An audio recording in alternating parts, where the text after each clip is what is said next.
எல்லாருக்கும் வணக்கம். இந்த வார ட்ரிப்பில் நாம் போகக்கூடிய ஊர் வந்து ஸ்வீடன். அதாவது ஜெர்மனியில் வந்து லோடு ஏற்றிருக்கோம். ஜெர்மனிலேருந்து ஒரு 500 கிலோமீட்டர் ட்ராவல் பண்ணி லூபேக் அப்படிங்கிற இடத்துல போய் கப்பல் ஏறணும். கப்பலில் கிட்டத்தட்ட ஒரு 11 மணி நேரம் ட்ராவல் பண்ணணும். அந்த 11 மணி நேரம் ட்ராவல் பண்ணதுக்கப்புறம் ஸ்வீடனில் மால்மோ அப்படிங்கிற ஒரு சிட்டியில் போய் இறங்குவோம். அங்கே இருந்துட்டு அதுக்கப்புறம் பார்த்திங்கன்னா லிங்கோப்பின் வழியாக போயிட்டு ஸ்டாக்ஹோம் போவோம். ஸ்டாக்ஹோம் தான் ஹெட்டு. அங்கே போவோம். அங்கே போய்ட்டு அன்லோட் பண்ணிவிட்டு திருப்பி மறுபடியும் பேலன்ஸ் பார்த்திங்கனாக்கா நம்ம கோத்தம்பர்க்கு வரணும். கோத்தம்பர்க்குங்கிறது அது ஒரு கடைக்கோடியில் இருக்கக்கூடிய ஒரு சிட்டி. அந்த கோத்தம்பர்க்கில் வந்து அடுத்து இறக்கிட்டு கிட்டத்தட்ட இந்த ட்ராவல் அப்படிங்கிறது பார்த்திங்கன்னா இதுவே ஒரு 1754 கிலோமீட்டர் வருது. இதில் நான் பிளானிங் போட்டிருக்கேன், உங்களுக்கு தெரியும்னு நினைக்கிறேன். அந்த பிளானிங்கு இது வழியாக போட்டு இப்போ நம்ம ஓகே கொடுக்குறோம். இதுலேயே எல்லாமே வந்துடும், எப்படி போகணும், ஷிப்பில் எந்த இடத்துல போகணும் அப்படிங்கிற எல்லா டீட்டெயில்ஸ் இதில் வந்துடும். இப்போ நம்ம போயிட்டு கோத்தம்பர்க்கில் இறக்கிட்டு கிட்டத்தட்ட இதோட ட்ராவல் தூரம் எவ்வளோ இருக்கும் அப்படின்னு பார்த்தீங்கன்னா, இன்றைக்கி வந்து நைட்டு வந்து கப்பலில் ஏறுறோம். இன்றைக்கி அப்படிங்கிறது இன்றைக்கி நைட்டு 9 மணிக்கு கப்பல் எடுப்பாங்க. நாளை காலையில் தான் கப்பலை கட்டுவாங்க. அப்போ நாளை காலையில் எடுத்து நம்ம நாளைக்கு நைட்டு அப்படிங்கிறது தான் ஸ்டாக்ஹோம் ஊரில் என்ட்ரி ஆகும். அப்போ ஸ்டாக்ஹோம் ஊரில் போயிட்டு அதுக்கப்புறம் இன்றைக்கி வந்து ஆக்சுவலாக இன்றைக்கி வண்டி எடுக்கிறது வந்து செவ்வாய்க்கிழமை, புதன்கிழமை தான் ரீச் ஆகுவேன். புதன்கிழமை போயிட்டு அங்கே ஆல்ட் அடிச்சுட்டு மறுபடியும் வியாழக்கிழமை காலையில் ஸ்டாக்ஹோமில் லோடை இறக்கிட்டு வியாழக்கிழமையிலேருந்து நேராக போனோம் அப்படின்னா வெள்ளிக்கிழமை அன்றைக்கி கோத்தம்பர்க்கு போவோம். கோத்தம்பர்க்கில் லோடு இறக்கிட்டு ரிட்டன் வந்து கோத்தம்பர்க்கில் வந்து வெள்ளிக்கிழமை அன்றைக்கி நைட்டு கப்பல் ஏறணும். அங்கேருந்து வரக்கூடிய கப்பல் வந்து மிகப்பெரிய கப்பல். அந்த கப்பல் கிட்டத்தட்ட 13 மணி நேரம் ட்ராவல் ஆகும். அதாவது கோத்தம்பர்க்கு டு ஜெர்மன் ஹில் அப்படின்னு சொல்லிட்டு ஒரு ஏரியாவுக்கு வரும். அதில் நம்ம வருவோம். போகும்போது எந்த மாதிரி பண்ணணும், அங்கே ஃபுட்டு இந்த மாதிரி எந்த மாதிரி கலை நிகழ்ச்சிகள் எல்லாம் எப்படி இருக்குது, வண்டி எப்படி போகுது, நம்ம எந்த மாதிரி அதை ஃபீல் பண்ணுறோம் அப்படிங்கிறத நம்ம ஃபுல்லாக அந்த இடம் பார்க்க போகிறோம். கிட்டத்தட்ட பார்த்திங்கன்னா இப்போ நான் வண்டி எடுத்து ஒரு 300 கிலோமீட்டருக்கு மேலே வந்துட்டேன். இதுக்கு அந்தண்டே 1700 கிலோமீட்டர், கிட்டத்தட்ட 2000 கிலோமீட்ரு ஒரு சிங்கிள் ரூட்டு. பார்க்கலாம்.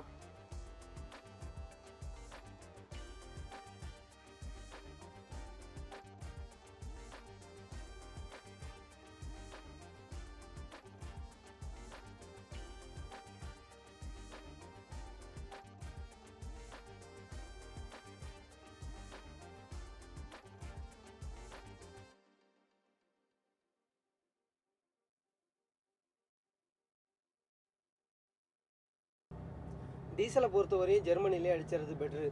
ஏன்னா இங்கே 1.5 யூரோ டீசலு, வெளியில் போனோம் அப்படின்னா 2 யூரோ வரையும் போகும். மெயின் ரோட்லேயும் அடிக்கிறது கிடையாது, உள்ளுக்குள்ளே தான் அடிக்கிறோம். உள்ளுக்குள்ளே அடிக்கும் போது நம்மளுக்கு இன்னும் கம்மியாக கிடைக்கும்.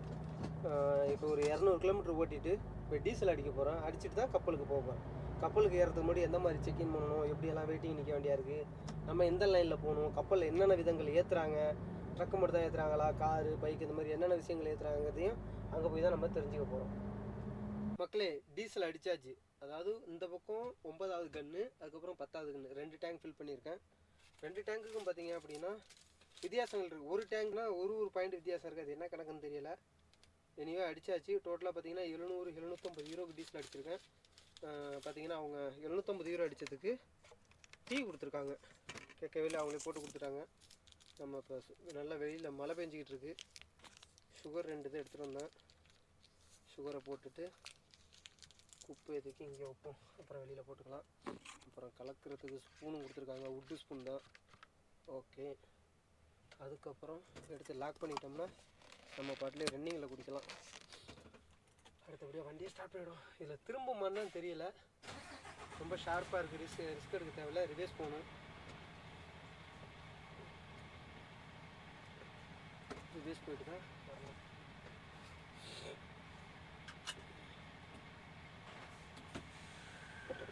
கிளாஸை இறக்கிக்கணும்.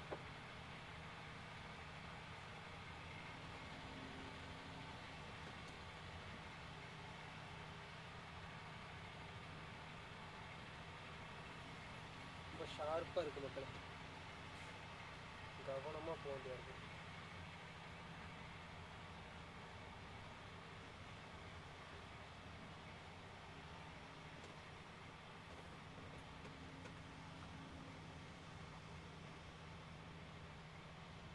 பாஸ் ஆகிடுச்சு. ரொம்ப ஷார்ப்பாக கட்டி இடம், இவங்களுக்கும் இடம் பிரச்சனை இருக்குது. அவ்வளோ ஷார்ப்பாக கட்டி கொடுத்தாங்க. ஓகே,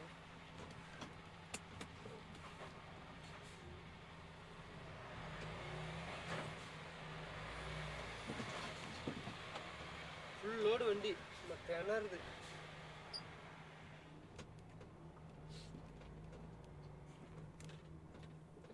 ட்ரக்கை பொறுத்த வரையும் அவசரம் கூடாது.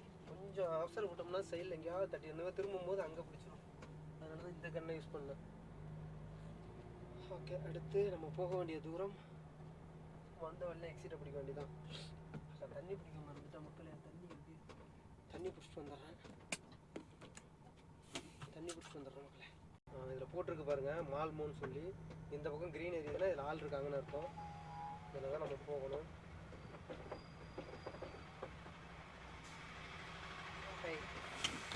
வண்டியை ஆஃப் பண்ணிடுறது நல்லது.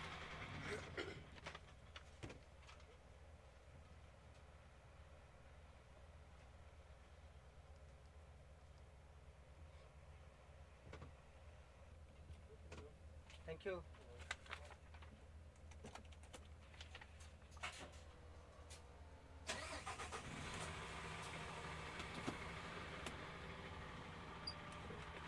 நமக்கு பார்த்தீங்கன்னா கொடுத்துருக்காங்க செக்இன்னு. அதுக்கப்புறம் ரூமுக்கான கீ, சாப்பாட்டு. இதுக்கு வந்து சாப்பாடு கிடையாது, வரும்போது தான் சாப்பாடு. இதை நம்ம இங்கே ஃப்ரண்ட்டில் வச்சிடணும். ஃப்ரண்ட்டில் வச்சுட்டு டிக்கெட்டை மட்டும் பாக்கெட்டில் வச்சுக்கணும். இதுதான் ரூமுக்கான டிக்கெட்டு. இந்த இடத்துல எப்பயுமே போலீஸ் நிற்பாங்க. எதுக்காக அப்படின்னா இது கஸ்டம்ஸ். நம்ம எதுவும் ட்ரக்ஸ் எடுத்துகிட்டு போகிறோமா அப்படிங்கிறத இங்கே செக் பண்ணுவாங்க. நம்ம போகிறது வந்து இப்போ ஃபில் லைன் அப்படிங்கிறதுனால இங்கே நிறைய ஷிப்புக்கான ஒரு இது இருக்குது. கரெக்டாக நம்ம போகணும். இதில் பார்த்தீங்கன்னா ஸ்டனா லைன் இருக்குது. இருக்கிறதுலே ஸ்டனா லைன் தான் குவாலிட்டி ப்ளஸ் வந்து சர்வீஸு எல்லாம் வேறு மாதிரி இருக்கும். நமக்கான அழைப்பு வருமா தலைவரை? நமக்கு முன்னாடி போகிறாருங்க. அவர் கையில் தான் எல்லா பிளானிங் இருக்குது. எந்த வண்டி எந்த இடத்துல நிப்பாட்டணுங்கிற மார்க் வச்சுருக்காரு. கரெக்டாக லைன் பார்த்துக்கிட்டே இருக்காரு. நம்ம கொஞ்சம் மிஸ் பண்ணிட்டோம். அப்படி இல்லைன்னா இந்நேரம் நம்ம மேலே போயிருந்துருக்கலாம். இவர் படுத்து நம்மளை எப்போ கூப்பிட போகிறாருன்னு தெரில. இவர் வந்துட்டார். இங்கே ஒருத்தர் வர்றாரு. வண்டி போக ஆரம்பிச்சிட்டு, அங்கே ஒரு வண்டி போக ஆரம்பிச்சிட்டு நமக்கான ஒரு இன்னைக்கு வந்து கீழே போக சொல்லியிருக்காங்க.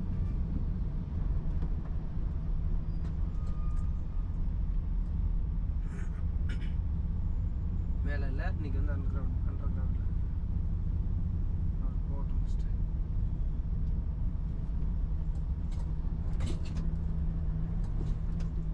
இன்னைக்கு தான் அந்த கப்பலில் வந்து கீழே இறங்குறேன். ஒரு நாள் மேலே தான் ஏறிக்கிட்டு இருந்தேன். இப்போ தான் கீழே.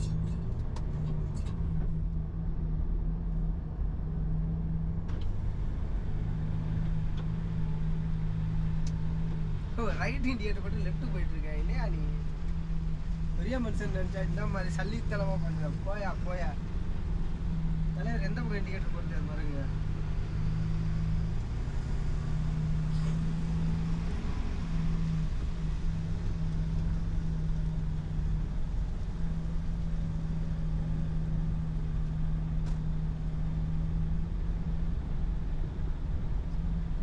எல்லா இடத்துலையும் பார்த்தீங்கன்னா ஆளுங்க நிற்பாங்க.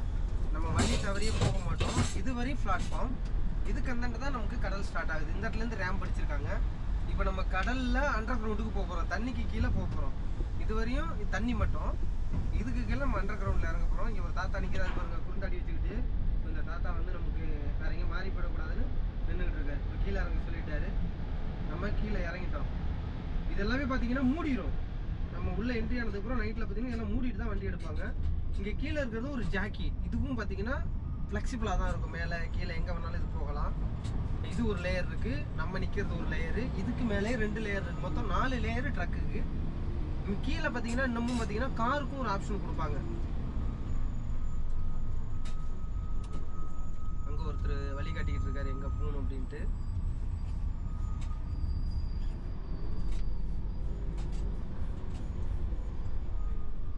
கீழே பார்த்தீங்கன்னா ஃபுல்லாகவே ட்ரெய்லர் மட்டும் தாங்க நிற்கிது.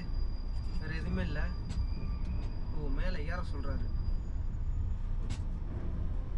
ஏற சொல்கிறாரா இதோட நிப்பாட்டா சொல்கிறாரா? அந்த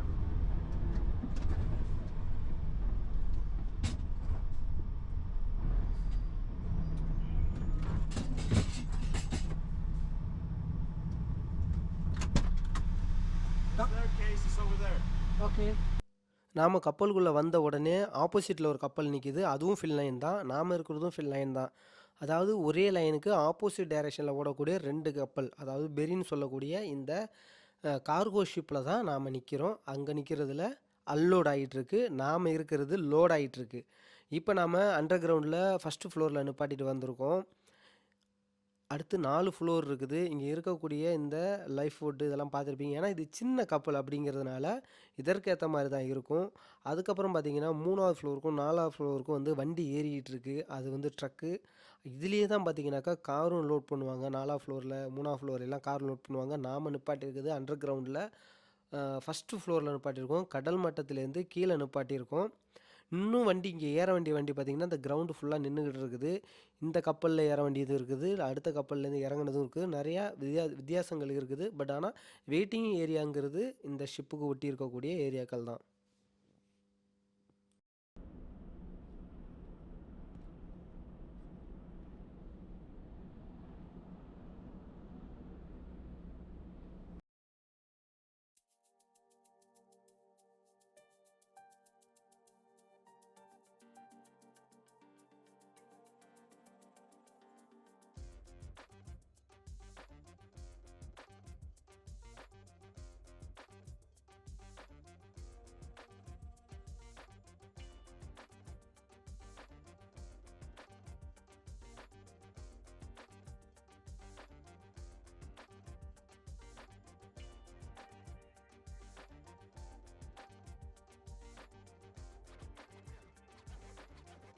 மக்களே பார்த்தீங்கன்னா தோசை, வேர்க்கடலை சட்னி, பூண்டு மிளகு சட்னி, குழம்பெல்லாம் ஒன்றும் வைக்கல.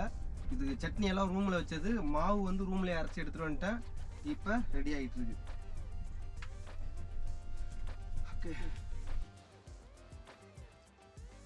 பகல் ஃபுல்லாக ஓட்டினதுக்கப்புறம் நைட்டு ஒரு 8 மணிக்கு மேலே கொண்டாந்து இங்கே படுத்துருக்கோம்.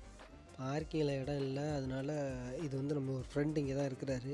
அவர் வீட்டு பக்கத்துலேயே நிப்பாட்டிட்டு நல்லா ஒரு நிம்மதியான தூக்கம் தூங்கி எந்திரிச்சேங்க. ஒரு 11 மணி நேரம் தூக்கம். அதுக்கப்புறம் கோஆர்டினேஷன் எல்லாத்தையும் செக் பண்ணிவிட்டு மறுபடியும் எடுத்து ஓட்ட ஆரம்பிச்சிடணும். ஹைவேல போகும்போதே பாருங்கள், நமக்கு முன்னாடி ஒரு வண்டி ஒன்று போகுது. இந்த வண்டி யாரெல்லாம் பார்த்துருக்கீங்கன்னு தெரிஞ்சிருந்தால் கொஞ்சம் கமெண்ட் பண்ணுங்கள். இது வந்து தானியங்களை எடுத்துகிட்டு போகிற வண்டி தான். இதோட மெத்தட் பார்த்திங்க அப்படின்னா, மெட்டீரியலை நிறையா எடுத்துகிட்டு போகிறதுக்காக ஒவ்வொன்றும், அதாவது நம்ம ஊரில் வச்சுருக்க பானை மாதிரி டிஃப்ரெண்ட்டாக வச்சுருக்காங்க. பாய்லர் மாதிரி இருக்குது ஆக்சுவலாக. அது அதிகமான ஒரு பொருள் எடுத்துகிட்டு போகிறதுக்காக இந்த ஒரு கான்செப்ட் செட் பண்ணியிருக்காங்க. எனக்கு ரொம்ப இது பிடிச்சிருந்துச்சிங்க அது.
இப்படி ஏறி இப்படி போகுது பாருங்க. இதில் உங்களுக்கு இன்னொரு விஷயம், முக்கியமான விஷயம் சொல்லுங்க. முன்னாடி ஒரு டர்பர் நிற்கிது பாருங்க.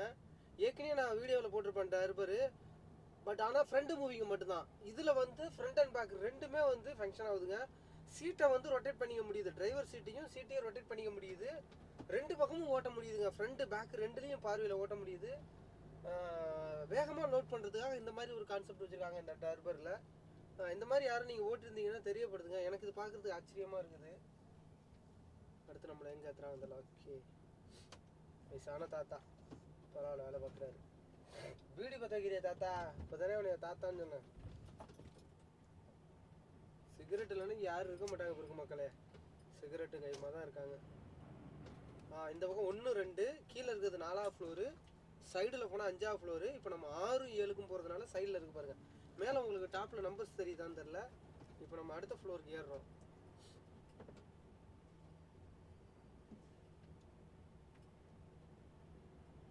பின்னாடி வண்டி வந்துக்கிட்டே இருக்கு நம்ம பின்னாடி. எந்த அளவுக்கு ஸ்லோஃபாக இருக்குது பாருங்கள். ஒரு 6% இருக்கும் மேடு. இப்போ நான் வண்டி ஏறிடும். நம்ம எம்டி வண்டி தான், நிப்பாட்டி எடுக்கலாம், பிரச்சனை இல்லை. அங்கே ஒரு ஆள் இருக்குது. நம்மளை இந்த ஃப்ளோரில் தான் நிப்பாட்ட போகிறாங்கன்னு நினைக்கிறேன். மேலே ஏற்றுறாங்களான்னு தெரியல. இன்னொரு விஷயம் என்னன்னா, இந்த கப்பலை பொறுத்தவரையும் கீழே பாருங்க தண்ணி ஊற்றி வச்சுருக்காங்க. எதுக்காகனா, நம்ம நின்று முறுக்குறோம் பாருங்க, டயரை நின்று சுற்றுறோம் பாருங்க. அப்போ சுற்றும் போது டயரும் ஸ்க்ராட்ச் ஆகிடக்கூடாது. கீழே இருக்கக்கூடிய அந்த ஸ்க்ரூ போல்டு நட்டு எதுவும் இதாகிடக்கூடாது.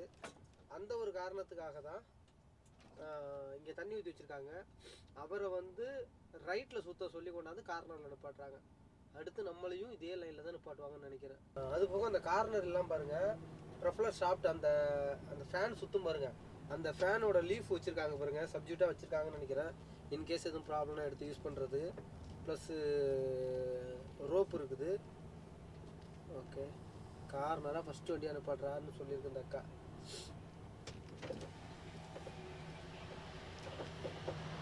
இதில் தான் நம்மளுடைய டிரைவிங் திறமை காட்டணும். பர்ஃபெக்டாக இன்ஸ்ட்ரக்ஷன் கொடுப்பாங்க என்ன பண்ணணும் அப்படிங்கிறத.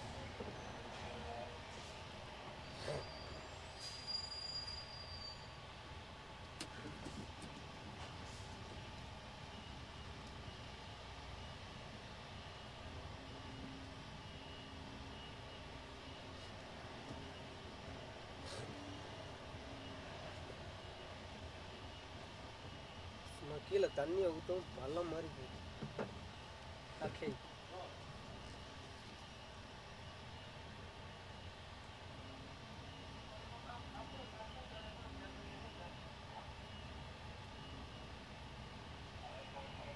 straight, all straight. Okay, then right.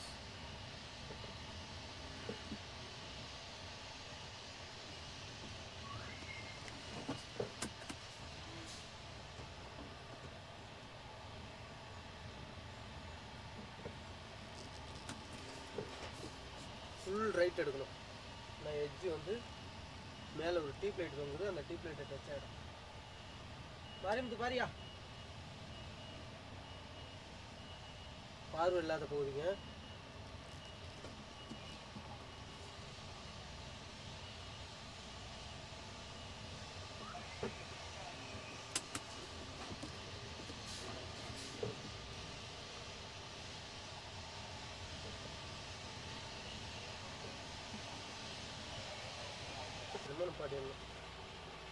Okay, thank you.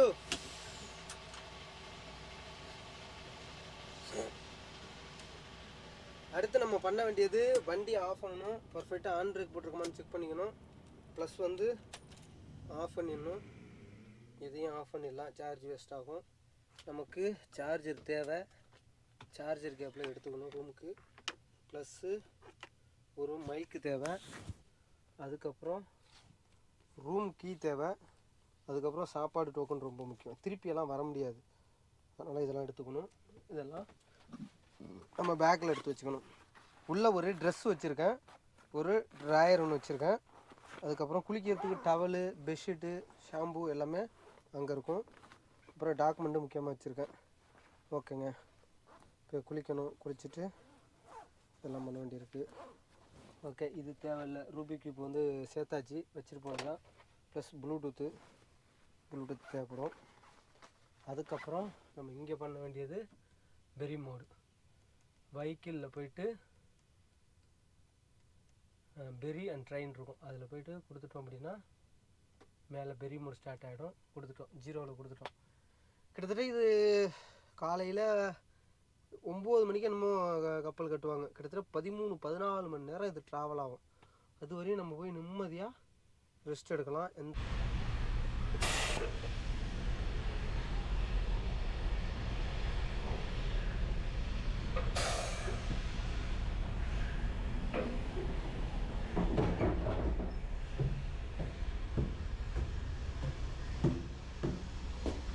ஸ்டெப்பில் வேறு வேண்டியது 5ஆம் ஃப்ளோருங்க, இது 6ஆம் ஃப்ளோர், நம்ம 8ஆம் ஃப்ளோர் போகணும்.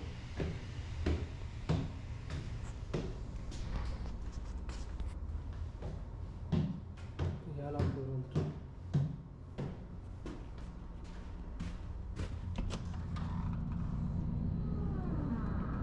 ஆத்தி மொட்டை கணக்கு வந்த மாதிரி இருக்கு.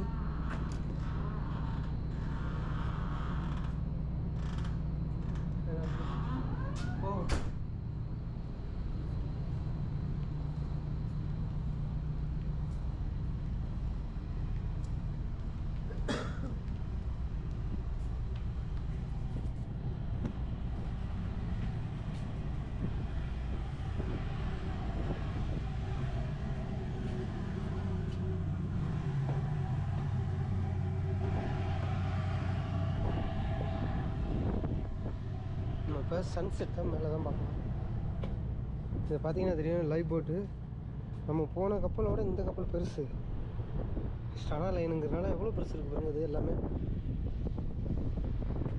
எல்லாம் எப்படி இருக்குது பாருங்கள். இது கோத்தம்பர்க். அதுக்கப்புறம் இந்த பக்கம் இருக்கிறது பெரிய பாலம். இது என்ஜினோட இது. இங்கே ஒரு லைவ் போட் இருக்குது. இதுக்கு மேலே நம்மளால் ஏற முடியும். நமக்கு கொடுத்துருக்க ரூமு 8ஆம் ஃப்ளோர். ஆத்தி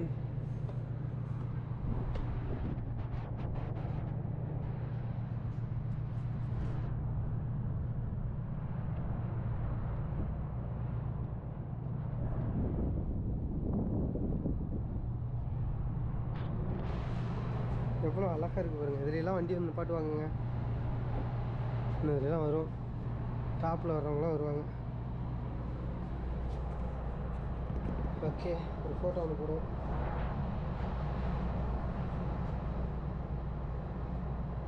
இது வழியாக ஏறி அதில் போய் திருப்பி இதில் வந்து நிப்பாட்டணும். இப்போ நம்ம போக போகிறது 8ஆம் ஃப்ளோரு.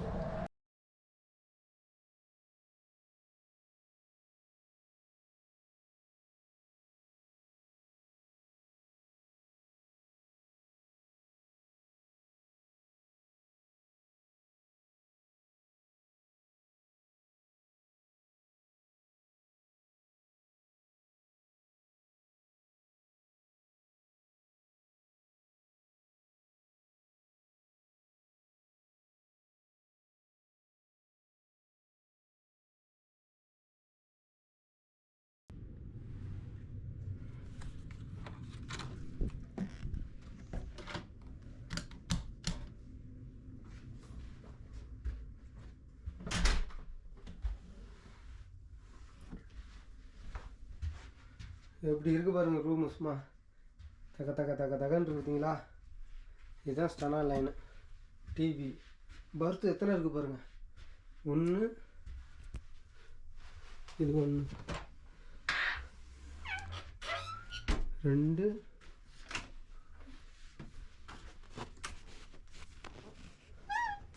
3 பர்த்து பாருங்கள். 3 பர்த்து இருக்குது. 1, 2, 3. பட் ஆனால் நம்ம 1ல் தான் படுக்க போகிறோம். இது நமக்கு தேவையில்லை. அதுக்கப்புறம் இந்த பர்த்தை எல்லாமே புதுசு, இப்படி துவைச்சி பல பலன்னு வச்சுருக்காங்க. ஓகே, அடுத்து சார்ஜர் எல்லாமே எடுத்துகிட்டு வந்துட்டோம். சார்ஜர் பண்ணணும்.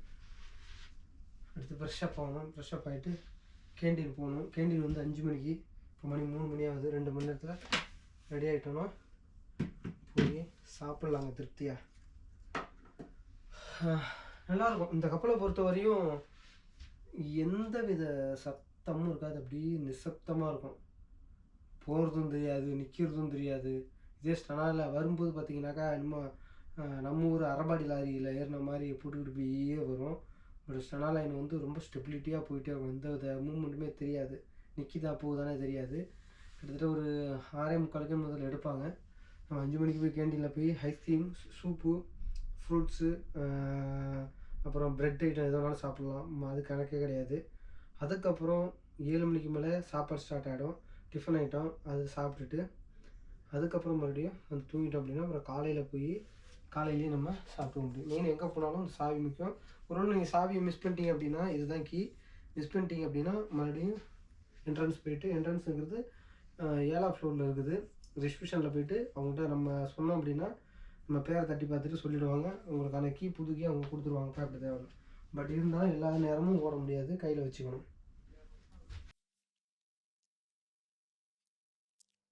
உள்ளே வந்த உடனே ஃப்ரெஷ்ஷப் ஆகிட்டு ஒரு சூப்பு, வெஜிடபிள் சூப் சாப்பிட்டோம். அப்புறம் ஒரு ப்ரெட்டு ஒன்று எல்லாத்தையும் முடிச்சுட்டு அதுக்கப்புறம் மேலே போய் சுற்றி பார்க்கலாம் அப்படின்னு சொல்லி கிளம்பியாச்சு.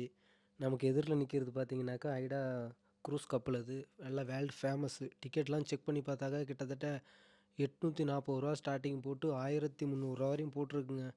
வேர்ல்டு டூர் அடிக்கிறாருந்தா இதில் பிளான் பண்ணியிருப்பாங்க பிறகு. பட் ஹை லெவலில் இருந்தால் தான் போகலாம். அந்த அளவுக்கு இருக்குது. பார்க்குறது எவ்வளோ பிரமிப்பாக இருக்குது பாருங்கள்.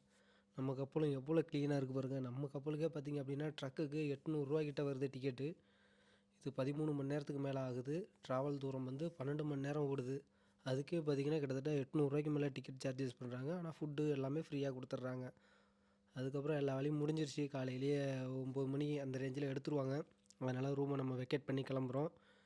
நல்லா ஒரு குளியல், நல்லா ஷவர்லேருந்து ஹாட் வாட்டர்லேருந்து சொல்லவே தேவையில்லைங்க. அதுக்கப்புறம் டிஃபன் நம்ம ஊர் கோதுமை தோசை இருந்துச்சு, ப்ரெட்டு, அதுக்கப்புறம் அவிச்ச முட்டை, ஒரு காஃபி குடிச்சிட்டு அடுத்து கிளம்பிடலான்னு முடிவு பண்ணியாச்சு. நமக்கான கப்பல் வந்து துறைமுகத்தில் கட்ட ஆரம்பிச்சிட்டாங்க. போகும்போதே இந்த கப்பலோட அழகை ரசிச்சுக்கிட்டு அப்படியே கிளம்பியாச்சு. அடுத்தடுத்து இன்னும் போக வேண்டிய தூரம் நிறையா இருக்கிறதுனால அடுத்து எப்பவுமே நம்ம எனர்ஜியாக இருக்கணும் அப்படின்னு நம்ம புறப்பட்டாச்சு. நீங்களும் கூடவே வாங்க, நம்ம போய்கிட்டே இருப்போம்.